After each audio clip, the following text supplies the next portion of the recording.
अस्सलामुअलैकुम। आज हम मदनी कायदे से लेसन नंबर 21 का पार्ट 3 पढ़ेंगे। इस सबक में हम नूने कुतनी के कायदे के बारे में जानेंगे कि नूने कुतनी किसे कहते हैं और नूने कुतनी वाली कलिमात को कैसे पढ़ते हैं। तो सबसे पहले हम ये जान लेते हैं कि नूने कुतनी किसे कहते हैं। नूने कुतनी तनवीन के बाद हमजा वसली आ जाए तो वसल में हमजा वसली को गिराते हुए तनवीन के नून साकिन को जेर देकर एक छोटा सा नून लिख दिया जाता है। इसे नूने कुतनी कहते हैं। ये कायदा बहुत मुश्किल है। अब हम इस कायदे को आसान भाषा में समझते हैं कि नूने कुतनी बेसिकली है क्या। तनवीन के बाद, अब तनवीन किसे कहते हैं? दो ज़बर दो ज़ेर दो पेश को तनवीन कहते हैं। दो ज़बर दो ज़ेर दो पेश के बाद हमजा वसली आ जाए, यानी अलिफ के ऊपर कोई ज़बर ज़ेर पेश हो तो उसे हमजा बोलते हैं, और वसली यानी मिला के पढ़ने के साथ हमजा आ जाए। ठीक है। तनवीन दो ज़बर दो ज़ेर दो पेश के बाद हमजा वसली यानी मिला के पढ़ने के साथ हमजा वसली आ जाए तो वसल में यानी मिला के पढ़ने में हमजा वसली को यानी उस अलिफ के ऊपर कोई हरकत आ जाए, वो हमजा जो होगी उस हमजा को गिराते हुए तनवीन के नून साकिन को, वही जो तनवीन थी उसके नून साकिन को जेर देके एक छोटा सा नून लिख दिया जाता है। बाज़ कलिमात ऐसे होते हैं जहाँ पे छोटा सा नून उनके नीचे लिखा होता है, उसके नीचे हरकत होती है। वो जो हरकत होती है ना, वो ज़बर दो ज़ेर दो पेश जो तनवीन की होती है उसकी एक हरकत को हटा के उस छोटे से नून के नीचे लिख दी जाती है, और उससे वो जो नून होता है उस नून को नूने कुतनी कहते हैं। ये उसका कायदा है। अब हम मिसालों के ज़रिए इसको मज़ीद आसान करेंगे भी, पढ़ेंगे भी और इसके कायदे को समझेंगे। तो अब हम इसकी मिसालों को जानते हैं। अऊज़ु बिल्लाहि मिनश शैतानिर रजीम। बिस्मिल्लाहिर रहमानिर रहीम। खो या ज़बर खोई, रो अलिफ ज़बर रो,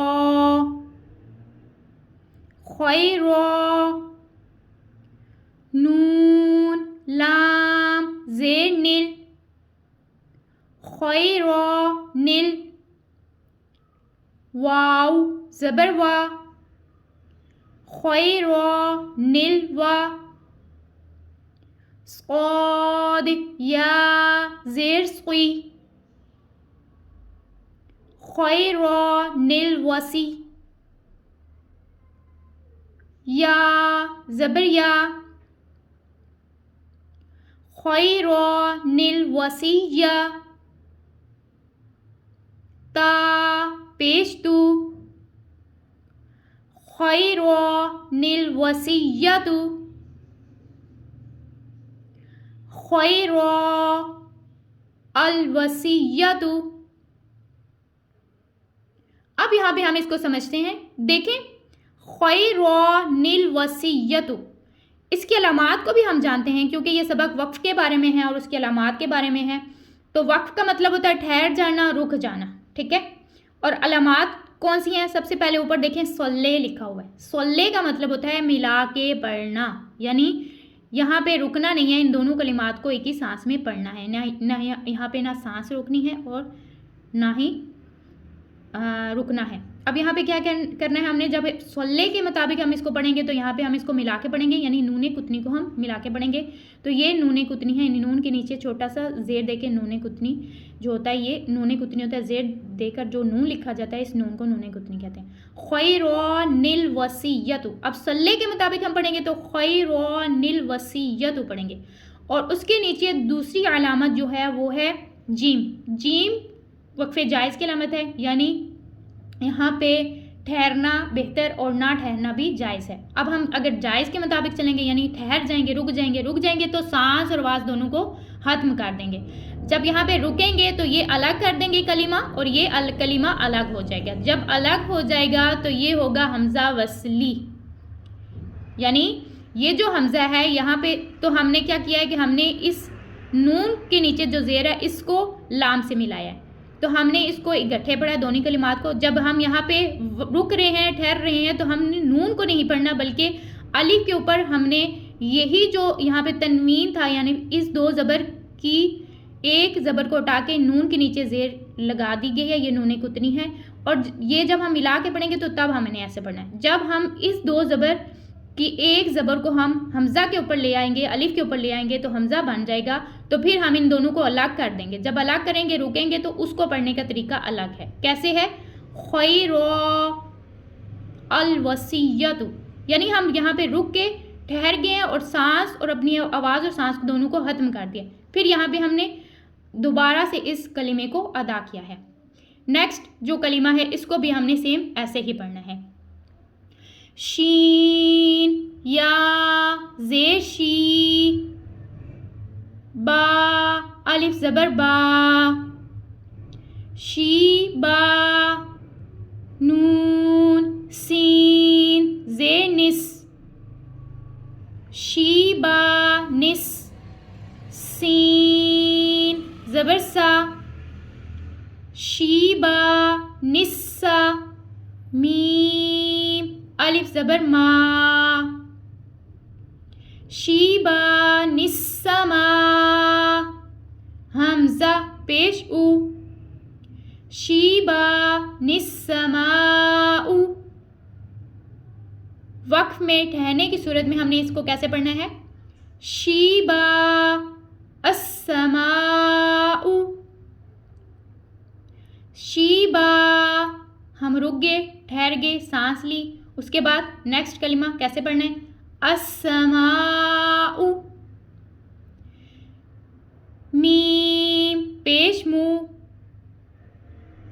नून या ज़ेर नी, मुनी, बा ज़ेर बी, मुनी बी, नून दार ज़ेर निद, मुनी बी निद, खो पेश खू, मुनी बी निद खू, लाम वाव पेश लू, मुनी बी निद खुलू, हा अलिफ ज़बर हा, मुनी बी निद खुलू हा। वक्फे ताम, ठहरना है, रुकना है।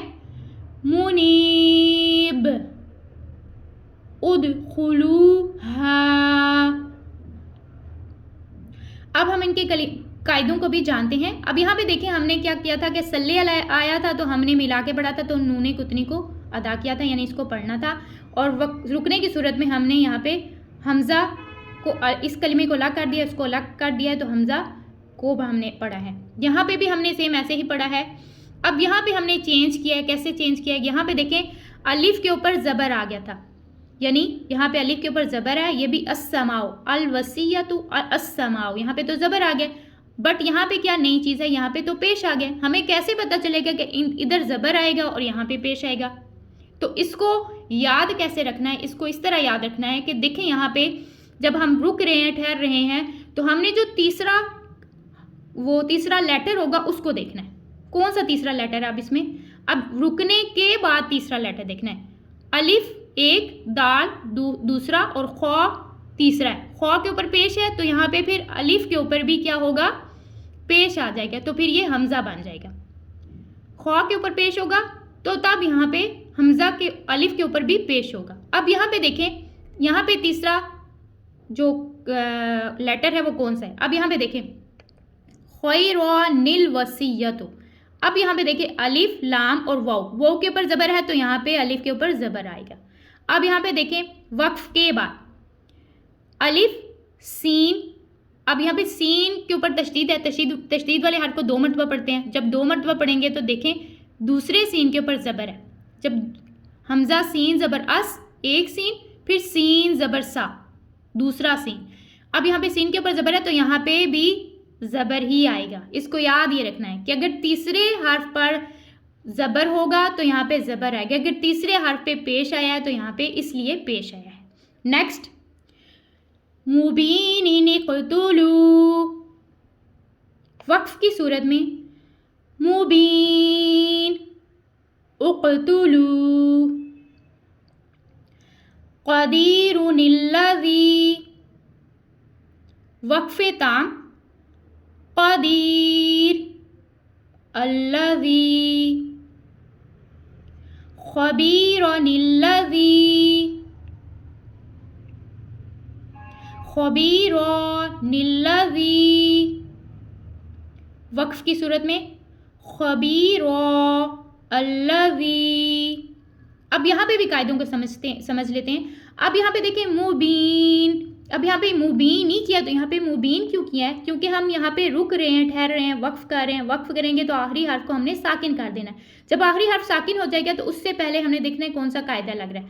आखिरी हर्फ से पहले या मद्दा का कायदा लग रहा है। हरूफे मद्दा के बाद आर्जी सुकून हो तो मद्दी आरिज होती है, तो मद्दी आरिज को 3 अलिफ के मिकदार के बराबर खींचना है। इसलिए यहाँ पे मद्दी आरिज है, हमने 3 अलिफ की मिकदार के बराबर खींचा है। कैसे? मुबीन, 3 अलिफ की मिकदार के बराबर खींच के रुक गए, ठहर गए।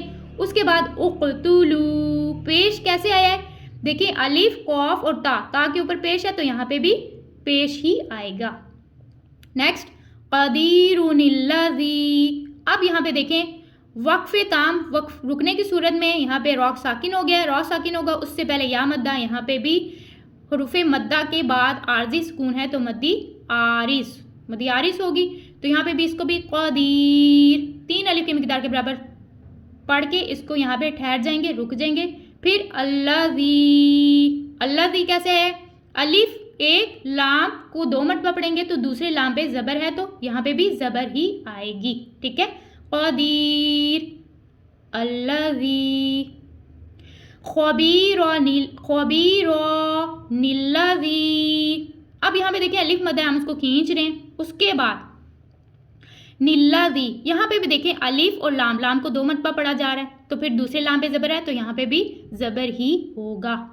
नूने कुतनी को समझ आ गया है कि क्या है कि अगर नूने कुतनी अगर हमने उसको वसल में पढ़ा यानी मिला के पढ़ा दोनों कलिमात को तो निक़्तुलू पढ़ेंगे यहाँ पे।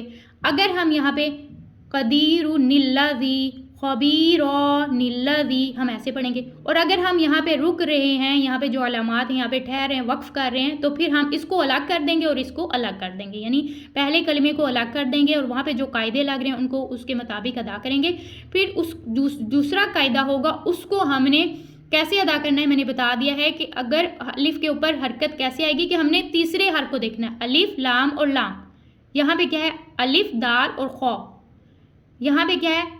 अलिफ लाम और सीन अलिफ सीन लाम, सॉरी लाम नहीं है, अलिफ सीन को 2 मरतबा पढ़ा जाता है, यानी दूसरे सीन पे ज़बर है तो यहाँ पे ज़बर आएगी। अब ज़बर पेश की भी निशानदेही हमने कैसे करनी है वो आप लोगों ने जान लिया। आज का हमारा सबक यह था कि नेक्स्ट सबक इंशाअल्लाह अज़्ज़ा वजल फिर हाजिर होंगे। तब तक के लिए अस्सलामु अलैकुम।